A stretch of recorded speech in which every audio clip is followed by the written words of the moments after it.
Hello, Duncan. Hello. I've got some apples for sale, Duncan. Your mother said you might be in to fetch some for Bobby. She'll pay for them later. I know your father's going to sell a cow. Yes, well, I guess I'll get some. You don't happen to have any playing cards for sale by any chance?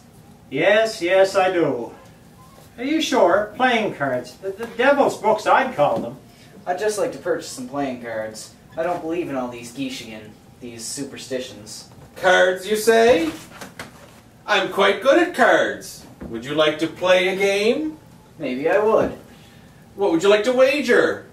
Well, I guess I could wager. Let's play here. Well, I don't know. I should head home. What's your hurry? You've got time for a game. I don't know.